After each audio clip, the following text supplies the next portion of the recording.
Muy buenas noches a todos. Hace ya casi más de 10 años atrás estuvimos con Umbrales. Nuestro último capítulo fue hace ya casi más de 10 años. Ahora, en este 2020, encontramos que era necesario regresar. Era necesario que contáramos nuevas historias. Gracias a la gente que nos escribió en el Facebook de Umbrales, gracias a la gente que quizás me detuvo en la calle y me dijo ¿cuándo vuelven? Pues acá estamos y estamos con todo. Vamos a contar acerca de esta gran pandemia que estamos viviendo, que nos tiene confinados en nuestras casas. Desde acá, desde nuestra oficina, desde mi oficina, vamos a contar nuevos casos, vamos a estar con invitados muy interesantes y vamos a contar nuevas historias. Y para todos los que están en sus casas, así como nosotros, les tenemos una gran sorpresa para este primer capítulo, un gran invitado. Así que sin más preámbulo, quiero que comencemos nuevamente esta temporada 2020 de Umbrales. Bienvenidos, gracias.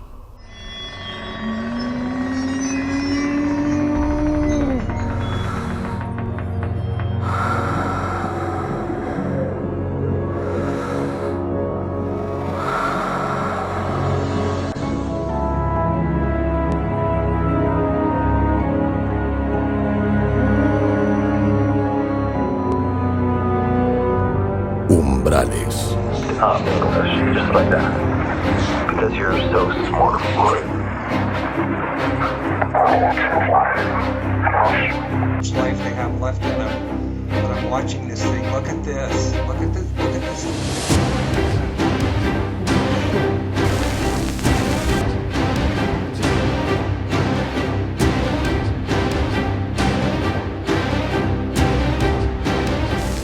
Something you saw? Yes. I saw a little object hovering. It was quite big actually, and then there was little ones all around it.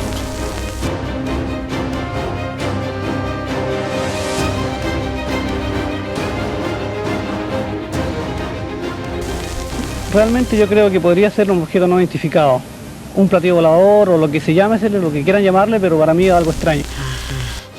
Moravia mora escoma parana, escoma haría masana, y vengo, y no me saca pastar. Bueno, como lo habíamos anunciado antes, para este primer programa de Umbrales tenemos a un gran invitado con nosotros.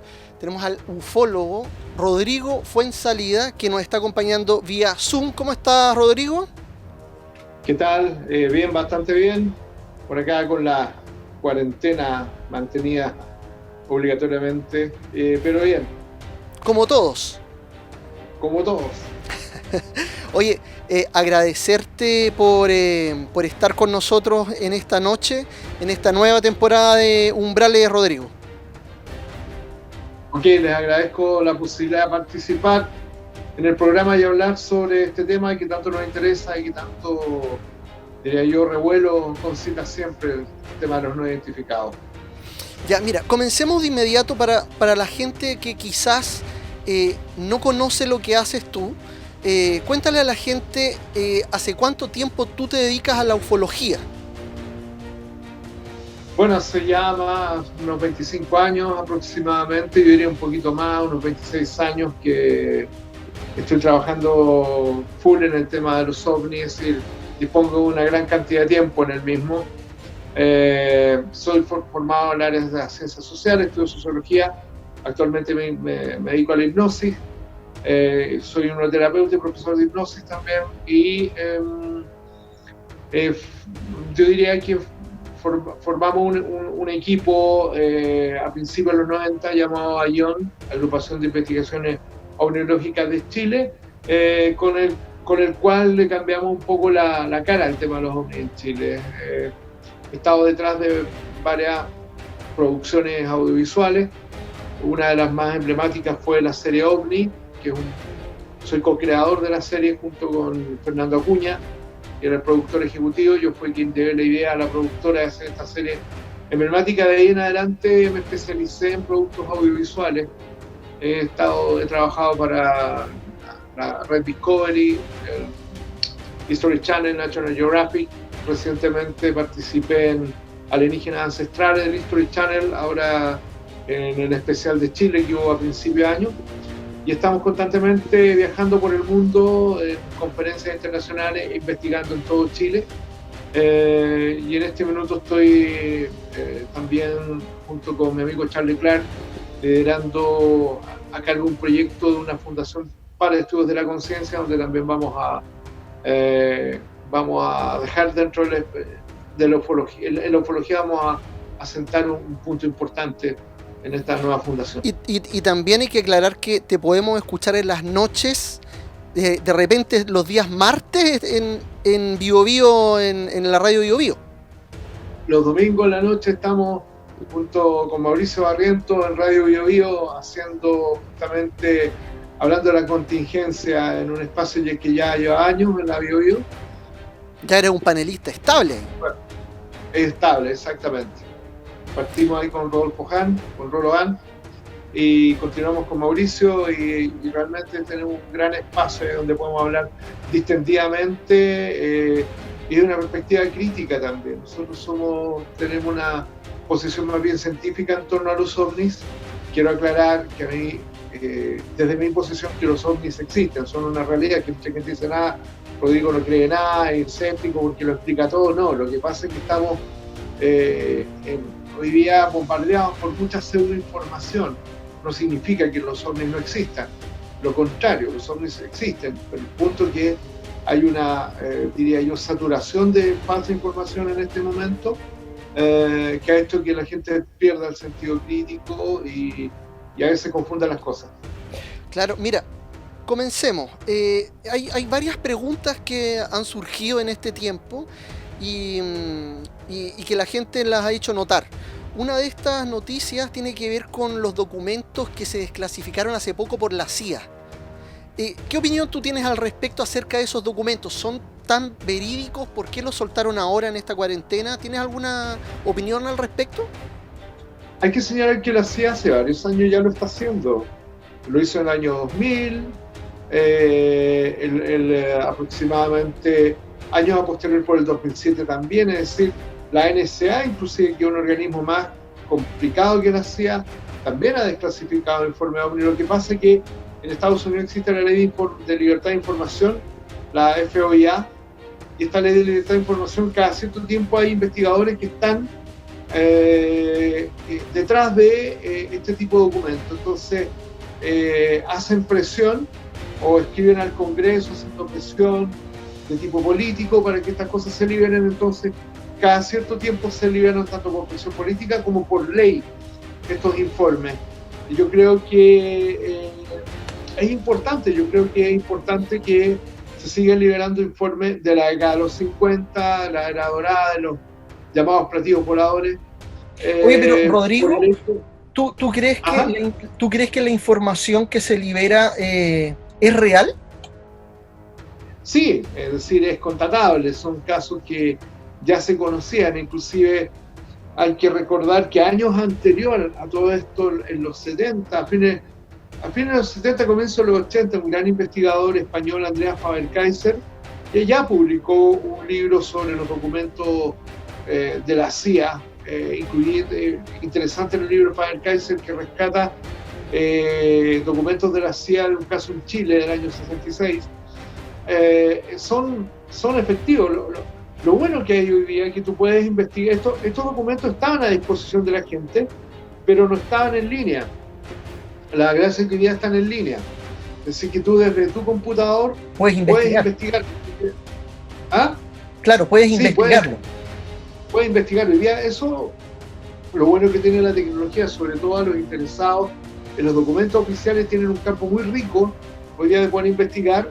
Y la CIA, como otros estamentos de Estados Unidos, han hecho público una serie de documentos re interesantes, tanto así que recientemente en Brasil, mi amigo de Mayer Baer, que es editor de la revista UFO, la revista más antigua de ovnis del mundo, y uno de los investigadores más prolíferos, diría de los mejores conferencistas que hay en el mundo también, ellos hay un miembro de la revista UFO, del comité editorial, que publicó un libro sobre la carrera espacial y los ovnis, solamente en base a los documentos que tú puedes hoy día rescatar en los archivos de NASA.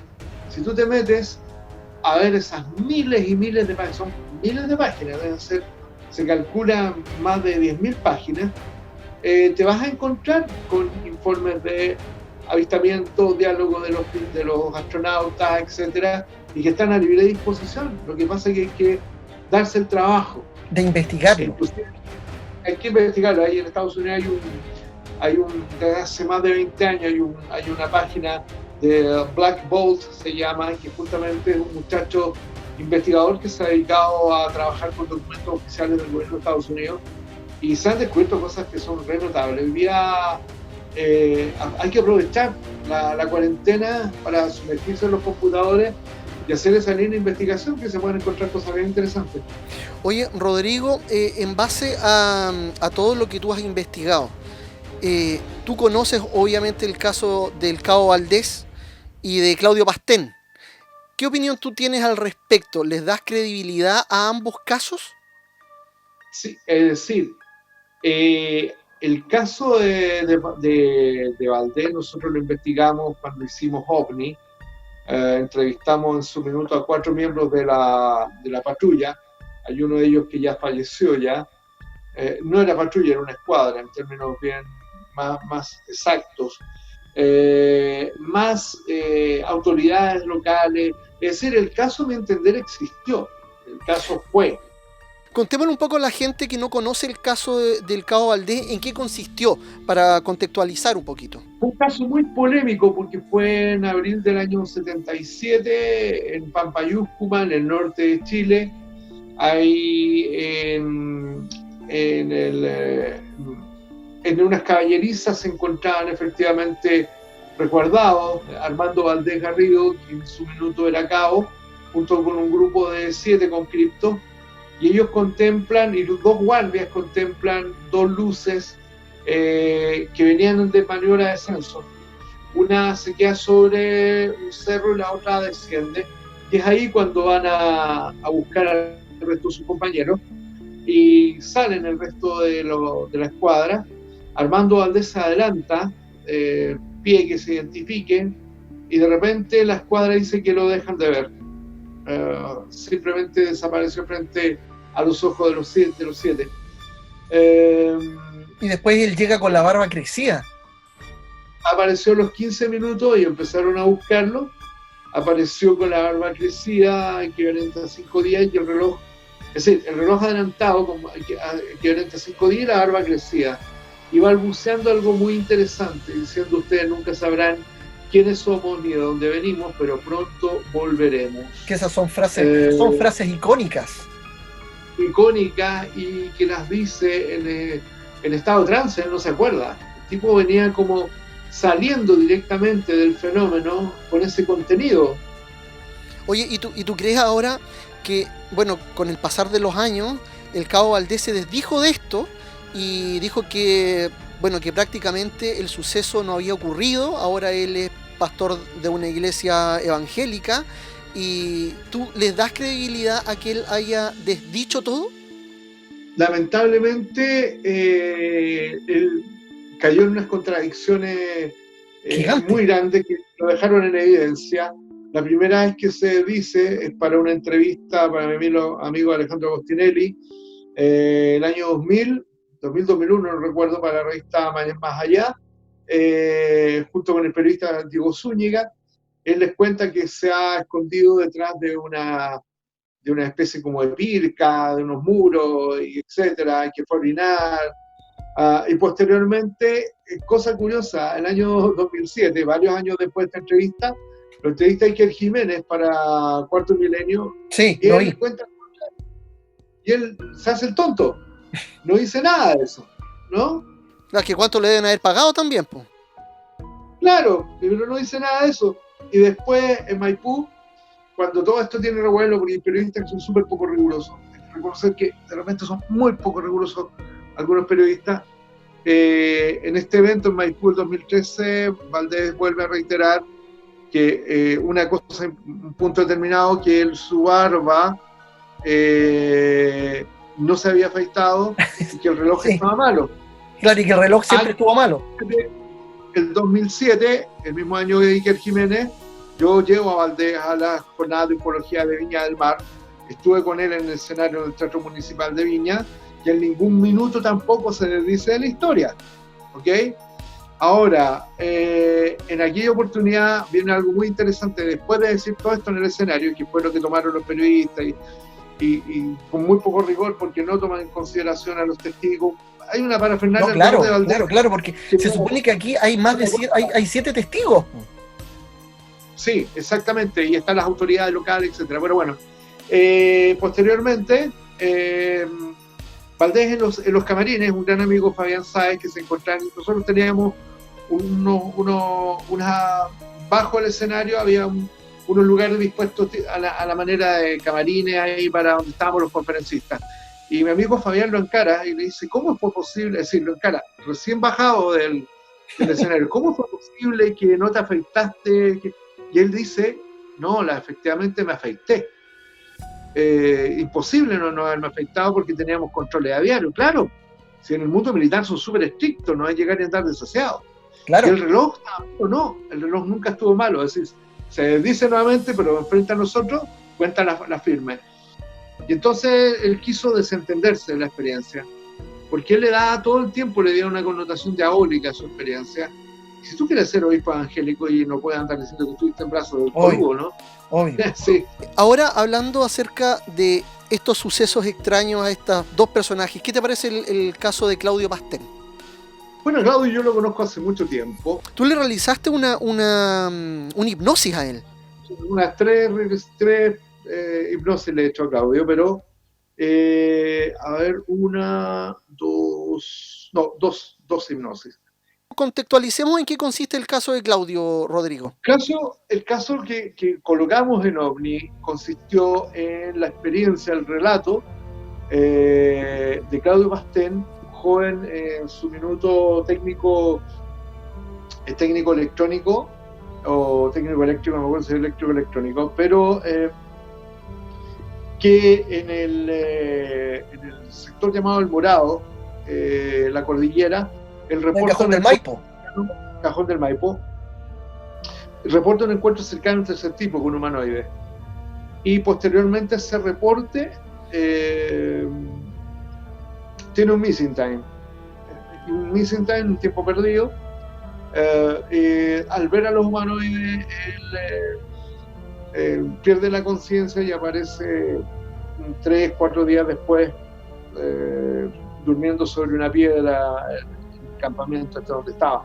Entonces, un gran amigo, Cristóbal Schilling, que es psicólogo y también es hipnoterapeuta, él realiza un proceso de hipnosis regresiva y en un instante, en medio de la hipnosis regresiva, del estado de trance hipnótico se fusiona con un estado de trance mediúmnico. Y en esta fusión pasa a ser intermediario, Claudio Pastén. Es como un canal. Como un canal, claro, con algo que todavía no se ha podido determinar, pero que es bastante complejo. Es decir, un ser que llama Irenco, ¿no? Claro, una presunta entidad llamada Irenco, etcétera, que manipula toda la situación. Y ahí el capítulo se transformó realmente en algo tremendamente, un misterio muy vivo, que fue muy entretenido todo. Y se transformó en un clásico también. Claro, se transformó en un clásico. Y ese caso, me acuerdo que la gente quedó muy impactada, el equipo de terreno de producción.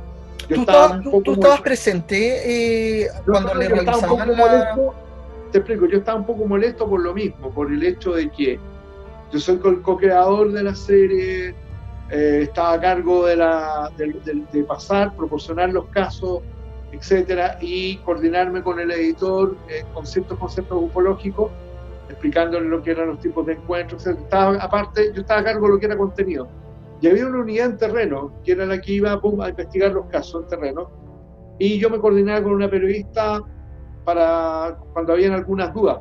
Pero ellos quedaron tan impactados que se quedaron callados. No me pasaron información sino al final. Cuando ya estaba todo listo. Claro, al final estaba todo cocinado, me acuerdo que me pasan un tape con el capítulo antes de salir al aire y que querían ver mi opinión, y yo quedé impactadísimo, pero también quedé molesto y si deberían haberme informado para ir haciendo algunos peritajes sobre la misma, etcétera, etcétera. Por ejemplo, en la salida a terreno, yo debería haber estado en la salida a terreno para poder haber determinado si lo que estaban viendo precisamente era un ovni o era algún otro tipo de fenómeno, por ejemplo. Pero bueno, la cosa es que salió un tremendo capítulo y Claudio, realmente hay que entender el fenómeno de Claudio desde la perspectiva de los channeling o canalizadores, como lo plantea también el psicólogo de Rodrigo Paz. Creo que el caso de Claudio es un caso donde hay una especie como de hibridación de muchas características que son sumamente interesantes, que escapa un poco al mundo ufológico, que se diría yo, se enmarca más bien en los casos de cierto tipo de mediums que tienen una conexión con algo totalmente misterioso. A Claudio se le hicieron varios exámenes. La gracia que tuvimos que se le hicieron muchos exámenes psicológicos, se le hicieron electroencefalogramas, se descartaron psicopatologías, se descartaron un montón de cosas. Y yo en el tiempo he seguido el caso, ha continuado. Claudio ahora esto le cambió completamente la vida, está en Combarbalá, está viviendo en una comunidad, en un grupo de gente, claro. Te quiero contar una experiencia que me ocurrió cercana. Yo tengo un amigo que está viviendo en la comunidad de Combarbalá con Claudio, pero él es un hombre de familia, vivía acá en Concepción, padre de 2 hijos, casado, un buen trabajo, y de un momento a otro yo conocí a una persona acá en Talcahuano que se llamaba Don Raúl, le vamos a decir Don Raúl, y esta persona decía tener contacto con seres de otros mundos y tenía la capacidad él de sanar a distancia, esta persona. Yo lo conocí, te digo, de un momento a otro, en un trabajo que yo tenía anterior, en donde me tocaba visitar a casas, y encontré a este caballero y él me empezó a hablar como si me conociera toda la vida. Empezamos a conversar, yo llamé a mi amigo porque él quedó tan interesado de la experiencia que yo había tenido, lo llevé a la casa y él quedó tan impresionado con esto, porque él decía que, bueno, él conocía a Claudio Pastén, Claudio Pastén en ese tiempo ya estaba viviendo en Combarbalá, y Don Raúl nos hablaba de que en la Tierra hay seres extraterrestres que conviven con nosotros, pero que están camuflados como humanos. No sé si será verdad. El asunto es que mi amigo quedó tan impactado con esto que dejó a su familia, dejó a sus hijos y se fue a vivir a la comunidad de Combarbalá.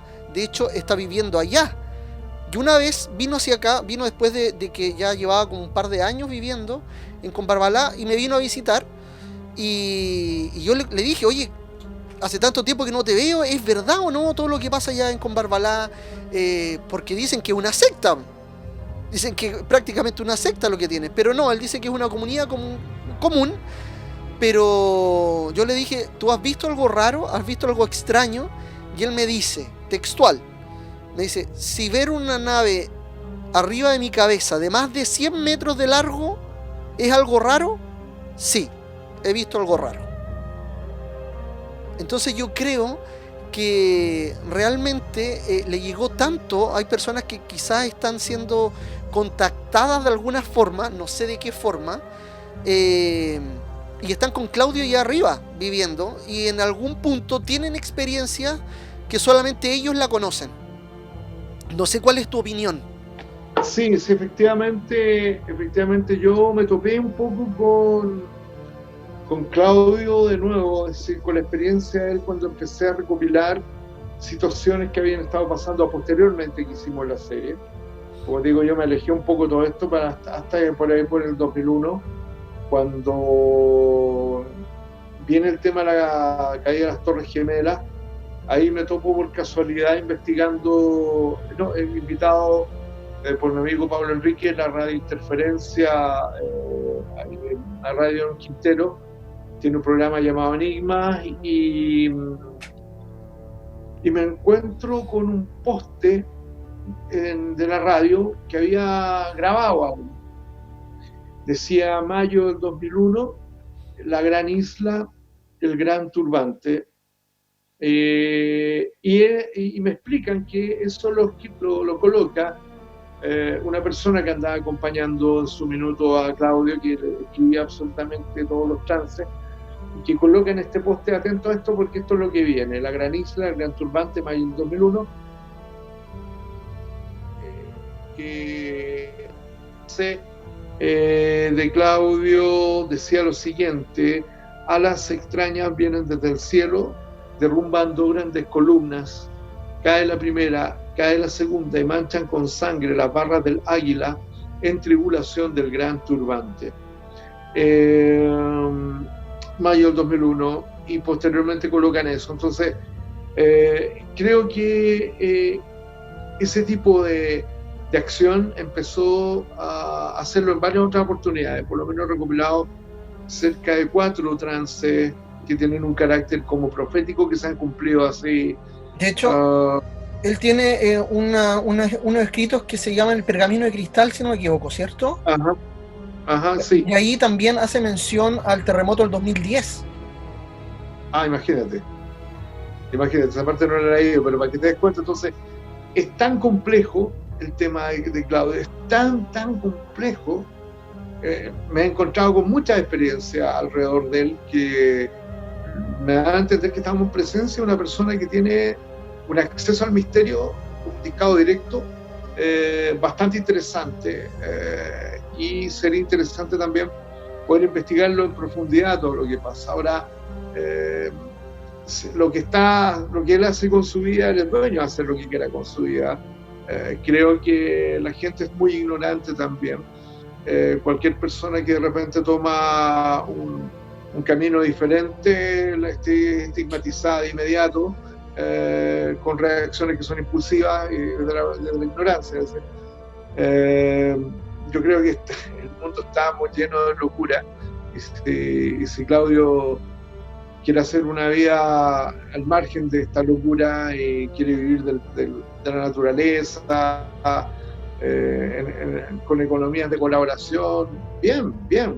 El tema es que generalmente cuando hay que tener un poco cuidado es cuando hay adoctrinamientos de por medio, cuando hay derechamente liderazgos autoritarios, coercitivos sobre las personas. Pero hay que decir una cosa, ellos como comunidad aceptan que la gente vaya para allá, que los visiten, que entren, por el mismo tema de también que la PDI ha investigado este caso, ha investigado esta cierta comunidad que algunas personas lo llaman secta, como te comentaba antes, y no, es una comunidad, está abierta a la gente que quiera asistir, pero no todos esos sí pueden tener su terreno específico. Hay personas de Puerto Montt, hay personas incluso mexicanos, brasileros que han querido ir a vivir allá porque se han contactado con Claudio y sienten un cierto llamado para ir allá a la montaña. Es que claro, recordemos que también hoy día estamos en ausencia de lo sagrado, ya hay un vacío de esta cultura muy grande, hay un vacío de la manera como llevamos la vida, vacíos espirituales que no son llenados por las instituciones que deberían haber sido depositarias un poco del sentido de la fe de mucha gente, sobre todo hoy día con la crisis de la Iglesia Católica, sobre todo con la crisis de las instituciones en términos generales, y esta necesidad de ir hacia lo sagrado de manera distinta, de manera menos pervertida, menos institucionalizada, hace que la gente busque otros caminos que le hagan una cierta como resonancia, entre comillas, y busquen una cierta guía. Ahora, ese espacio a veces lo tienen cierto tipo de gurúes o de guías espirituales, pero en ese mundo hay de todo. Sí, yo creo que esa es la clave Rodrigo. Sí. Mira, oye, ¿y qué crees tú, Rodrigo, con respecto a si estos seres, como te decía, estarán viviendo con nosotros acá, en cuerpo humano, camuflados? Es una tesis muy antigua. Es una tesis muy antigua. La verdad que se escuchan sobre los infiltrados desde la década de los 70, de los 60 inclusive, cuando aparecían los hombres de negro, que tenían una connotación algunos extraña. El caso del investigador John Keel, que él dice haber recibido visitas de hombres de negro, pero que eran como orientales. Siempre ha habido como no creo que estén viviendo así entre nosotros, ni mucho menos. Casos de intervención para ayudar gente, conozco varios, incluyendo para el terremoto del 2010. Tenemos casos en Copquecura, Constitución, etc. Entonces, da la idea que los visitantes, mucho hemos pensado que más que extraterrestres, los visitantes probablemente estén conviviendo con nosotros, pero onda que tienen bases quizás en la cordillera, bajo el mar, pero que han estado siempre acompañando quizás nuestro desarrollo. De eso quiero conversar, pero en el siguiente bloque. Así que vamos a dejar una pregunta lista para que la puedas contestar en el siguiente bloque, Rodrigo. Mira, en base a estos visitantes que pueden estar viviendo con nosotros, ¿tú crees que acá, en el sur de Chile o en el mundo, puedan haber algunas bases alienígenas subterráneas? Lo vamos a dejar ahí para que Rodrigo nos responda a la vuelta de este bloque. Vamos a comercial y volvemos.